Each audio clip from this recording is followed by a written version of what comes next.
বাবা তো ফোন করে বললো বীজ ধান ফেলতে জলে জলে ফেলবো, যখন দেখি বস্তা ছেঁড়া, এই বস্তাটাকে একটু সেলাই করি, তারপরে তোলা ফেলানোর জন্য মানে অনেককে বলা হচ্ছে, কেউ না ছাড়া হ্যাঁ বলছে না। সেই জন্য আবার একজন বলল যে ধানটা ফেলে দিতে সেখানে, সেই জন্য ফোন করে বললো যে বীজ ধানটা জলে দিতে, বস্তাটা সেলাই গিট থেকে আছে নাকি সত্যি তো বলো তোমার? একটা গিঁট গিঁট আছে।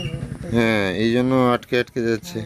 দিয়ে ধানটা জলে ফেলবো, জলে আজকে জলে ফেলার পরে আবার 24 ঘন্টা না 12 ঘন্টা কে না, তারপরে জল থেকে আবার তুলতে হবে, আবার আবার গরমে ভরতে হবে, এইসব অনেক কিছু ঝামেলা করতে হবে।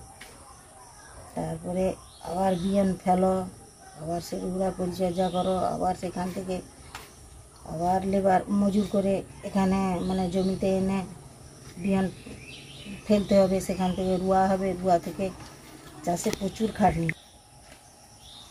ধানটা জলে ফেলি আগে, তারপরে যা হবে। জলে ফেলার পরে এসে তো বাবা আসুক, তারপর জলে দিয়ে দিই। বেলা অনেকটা হয়ে গেছে, সকাল থেকে জলে দিলে ভালো হতো। তুমি সেদিকে ইয়ে করে দিচ্ছ কেন? এই দিয়ে খাঁচের ভেতরে আবার থেকে যাবে, সোজা তো একদম সেলাই করে দেবে, কারণ সেখানে একটু বাকি থেকে গেলে সেই কোনাটাতেই ধান থেকে যাবে মনে হয়। না হলে বড় বস্তা, সে গরুর গোখাদ্য বস্তা আছে, সেটাতে ফেললে অল্প ধান, এতটুকু ধান এত বড় বস্তাতে ফেললে কি হবে। তো একটা কথা বলি, আজ থেকে 20 বছর আগে যখন চাষ হতো, মানে কাঠা করা 1 কেজি 1.5 কেজি করে লোক ধান ফেলতো, মানে যাদের ঘরে 1 বিঘা জমি চাষ করতো, 20 কাঠায় 1 বিঘা, সেই 1 বিঘা জমি চাষ করতে প্রায় 20 থেকে 22 কেজি বা 25 কেজি ধান ফেলতে হতো।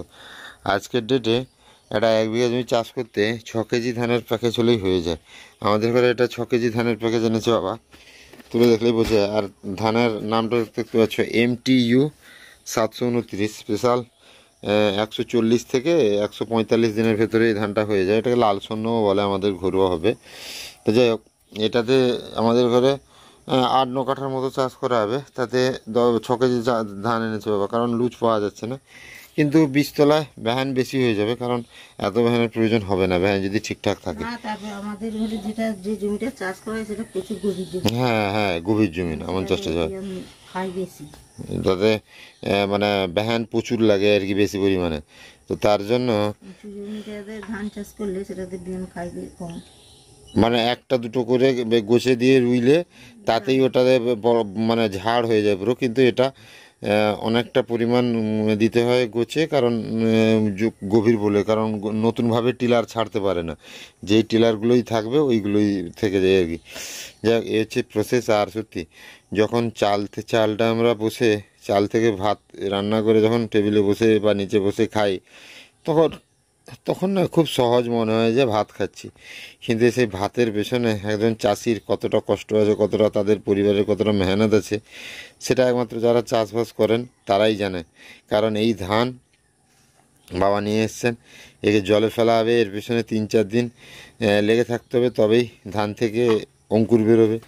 তারপরে বীজতলায় ফেলা হবে, বীজতলা থেকে তুলে মেন জমিতে ফেলা হবে, মেন জমিতে রোপণের পরে পরিচর্যা করতে হবে, তারপরে কিছুদিনের পরে কাটতে হবে, শুকোতে হবে, ঝাড়াই করতে হবে, তারপরে গোলায় যাবে, গোলা থেকে যাবে ইয়েতে মিলে যাবে, সেখান থেকে চাল তৈরি হলে তারপর আপনার প্লেটে যাবে। তো এতগুলো প্রসেসের পরে আপনার প্লেটে যায়। তো চাষি ভাইদের প্রচুর কষ্ট। উল্টাতে হবে না, উল্টে দিলে সে আবার এতে থেকে যাবে।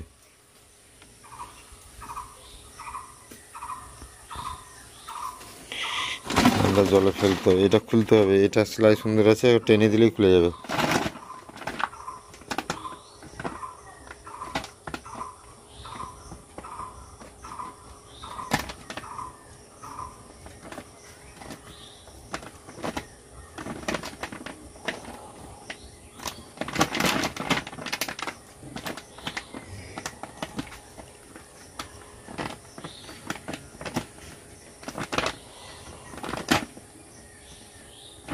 সেদিকটা দেখো, সেদিকটা দেখো, এদিকটা না আছে, সেদিকটা দেখো।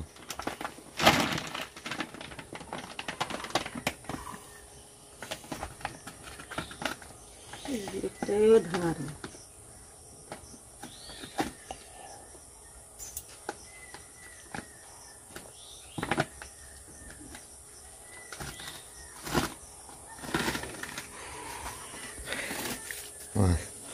ঠিক আছে, ধানটা বার করো মা হাতে একটু।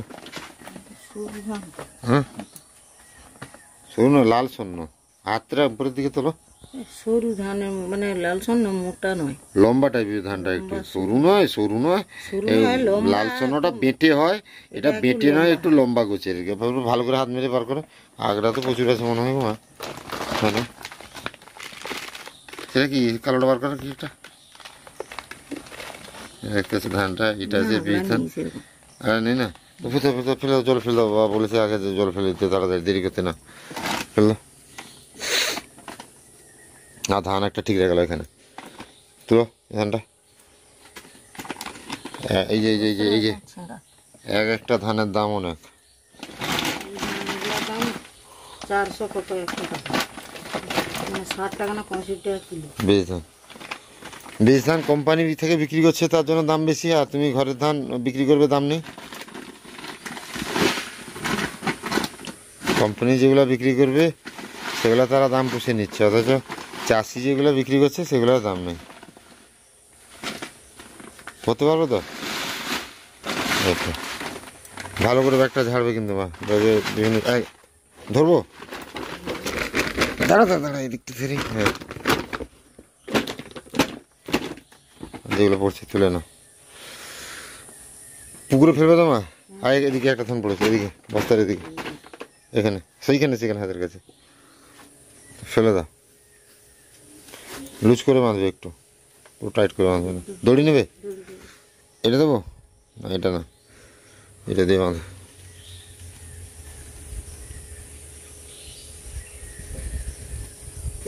ভালো কি টাইট করে বাঁধবো? ভয় লাগছে পুকুরে, সে লাইলন টিকাগুলো আছে না, বস্তা বস্তা কেটে দেবে নাকি। ঘরের উপরে ফেলবো দেখি, হ্যাঁ, ডুবে নেই। হ্যাঁ, ডুবে যাবে, চট বস্তা আছে না। এই যে পুকুরে এবার জলে ফেলা হবে ধানটাকে।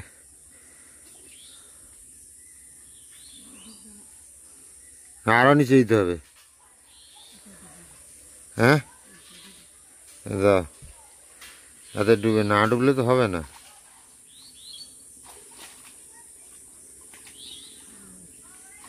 ঠিক আছে, চলে আস। এবার খেতে হবে মা, খিদা পেয়েছে প্রচুর। গরুকে খড় দিতে হবে, প্রচুর মাছি লাগছে গরু, মানে গরু একদম পাগল হয়ে যাবে। মা নিয়ে চলে এসছে সকালবেলার খাবার, জল খাবার দেখতে পাচ্ছ। হাতে আছে মুড়ি আর আছে সজনে শাকের ভাজা। আর আজকে সকাল সকাল কি খেয়েছি মা? তেতো জল। হ্যাঁ, কালমেঘ পাতার রাতে ভিজিয়ে রাখা কালমেঘ পাতার জল খেয়েছি। তো আজকে সারাদিন মিষ্টি জিনিস কোনো কিছু খাওয়া হবে না, তো মুড়ি আর এই যে শাক ভাজা, এর কোনো তুলনা হয় না। সজনে শাকের পাতার ভাজার কোনো তুলনা হয় না। সঙ্গে কিছু দিয়েছো নাকি, আমার মিশিয়েছো নাকি কিছু? পুঁই শাক দিয়েছি। আচ্ছা, তো চলো এইগুলো দিয়ে একটু মুড়ি খেয়ে নিই। মাছ পাওয়া গেল না, তো মা বললেন যে কি করবি, আমি বললাম কি করবো বলো। মা বললো যে ডিম আন। তারপরে অ্যাকচুয়ালি ব্যাপারটা দেখলাম, ভেবে দেখলাম ডিমটা খেতে ভালো লাগে না, ডিমের ঝোল। আমাকে বললাম মা আর কি 500 মাংস নিয়ে চলে আসবো। বললো যা, যদি নিয়ে আসতে পারি তো আন। আর বাবা গেছে মাঠে, আজকে বীজতলা ফেলা হবে, তো আইল টাইল ঠিক করবে আর ভিতারিটা ঠিক করবে।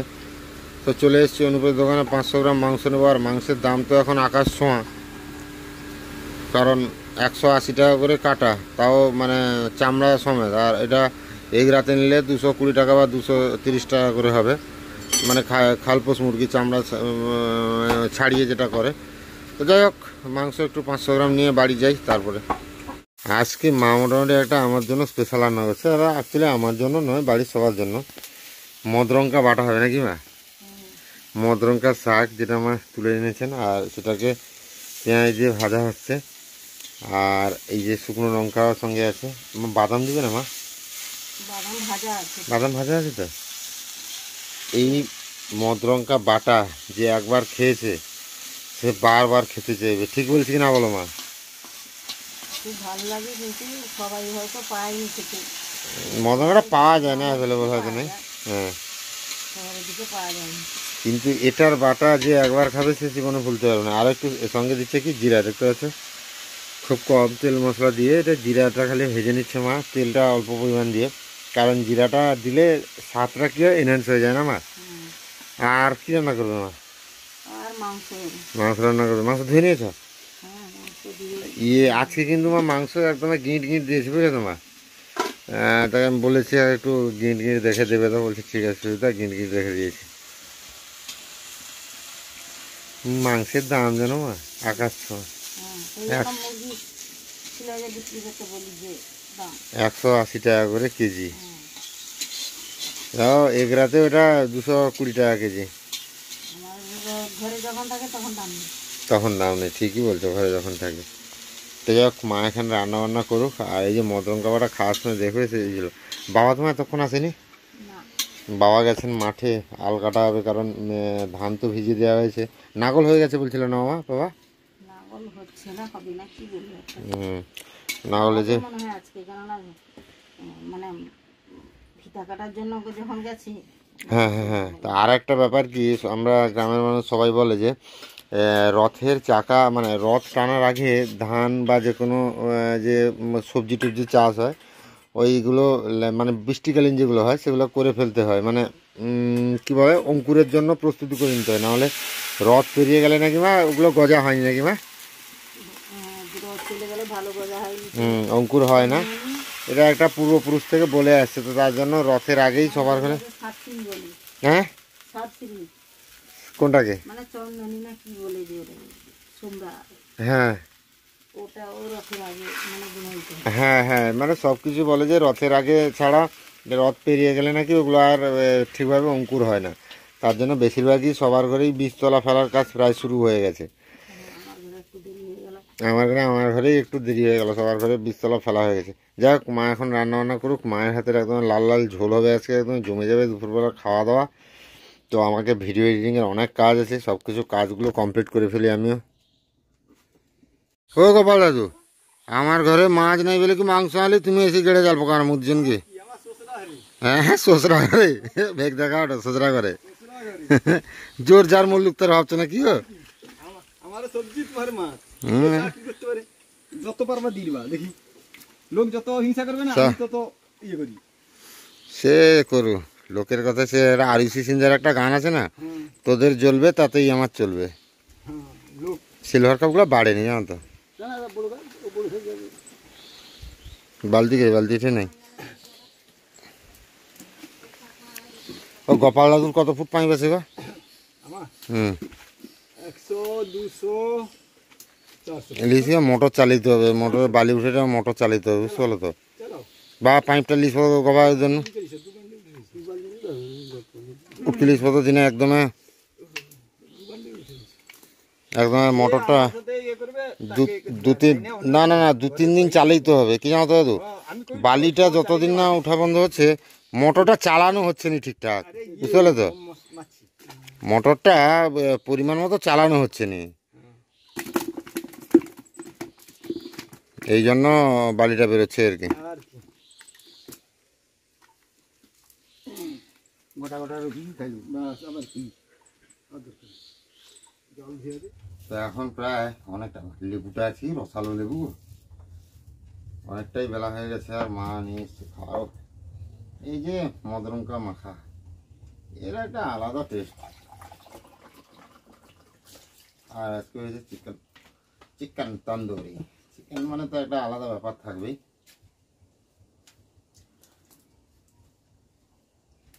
কিন্তু আমার কাছে এই মদরঙ্কা বাটাটা মাংসের থেকে অনেক বেশি দামি, কারণ এটা তো আর মাংস চাইলেই 500-1 কেজি এনে খাওয়া যাবে, কিন্তু মদরঙ্কাটা চাইলেই পাওয়া যায় না।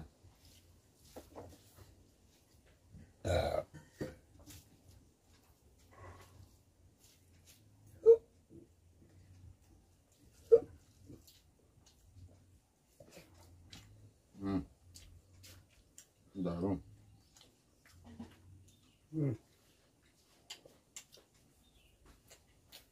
কি মাছ মাখাবো সোমা?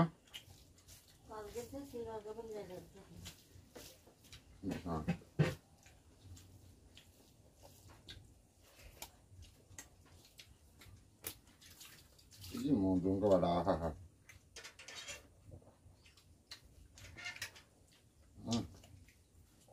অমৃত সম টেস্ট।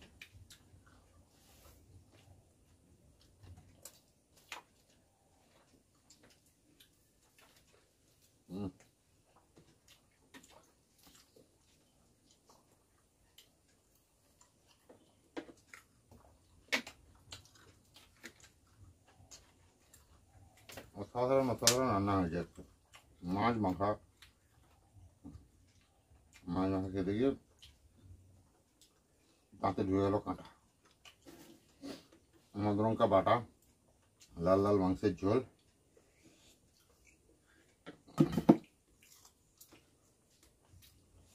আর কি দরকার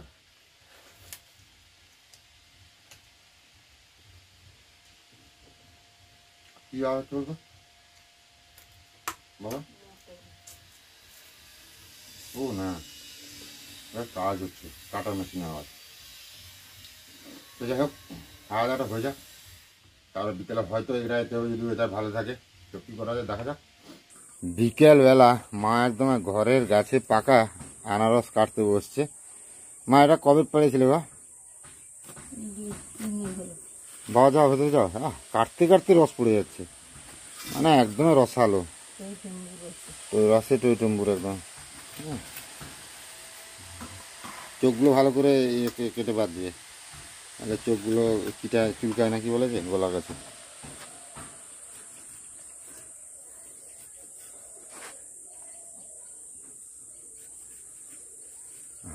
আনারস আগে বলতো হোমিওপ্যাথি ওষুধ খেলে আনারস খাওয়া হবে না আনারস থেকে ওষুধ তৈরি হচ্ছে এলোপ্যাথি ওষুধ আর আনারস খেলে ওষুধ নাকি নষ্ট হয়ে যায় কাজ করে না আর বই করবো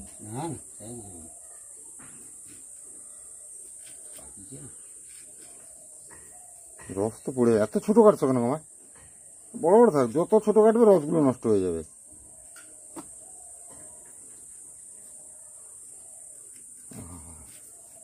পচে গেছে নাকি না একদম নরম হয়ে গেছে একদিন আগে কাটতে হতো আনারসের যে সেন্টটা বেরোচ্ছে তোমার সেই সেই একদম হ্যাঁ দারুণ সেন্ট বেরোচ্ছে আচ্ছা খেতে জমে যাবে আমি একটা কালো যে বলে ব্ল্যাক পেপার কি বলে গো মা এটা গোলমরিচের বাংলা বলে গোলমরিচের গুঁড়া কিনে রেখেছে গোলমরিচের গুঁড়ো দিয়ে একদম ছাঁটিয়ে দেবো একদম আনারসগুলো তো মা এখন কাটুক তারপরে সব কিছু মিলে খাবো একদম জমিয়ে খালি পেটে জল ভরা পেটে ফল যায় না কতটা সত্যি দুপুরবেলা খাওয়ার পরে এরকম বিকেলবেলা যদি আনারস পাওয়া যায় ঘরের পাকা আনারস তাহলে কোনো কথাই হবে না দাও টাকা বেশি গুলাতে হবে না আমায় দাও আমি লোক সামলানো যাচ্ছে না সব খাই এগুলা না দূরে দিবে দাও ঝামেলা করে গেলাম তো নিয়ে নিয়েছি ব্ল্যাক পেপার ডেট ফেল হয়নি তো না 24/8 মাস পর্যন্ত হয়েছে ব্ল্যাক পেপারে গুঁড়ো নিয়ে নিয়েছি বাস জমে আমার তীর হয়ে যাবে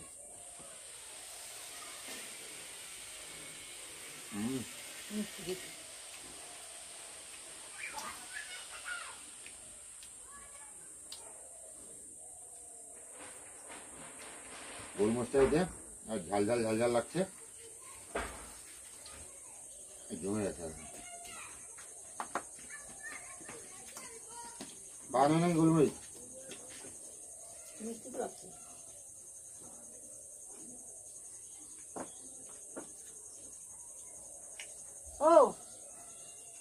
আনারস লিখুন কি আনারস খাবার আরে খাইতে দেখ টেস্ট কি কমায় মিষ্টি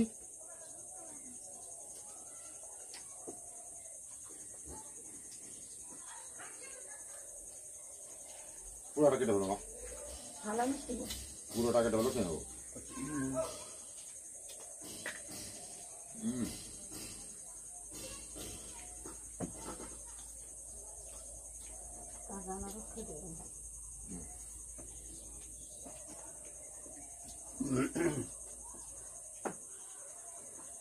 সেই স্বাদ লাগছে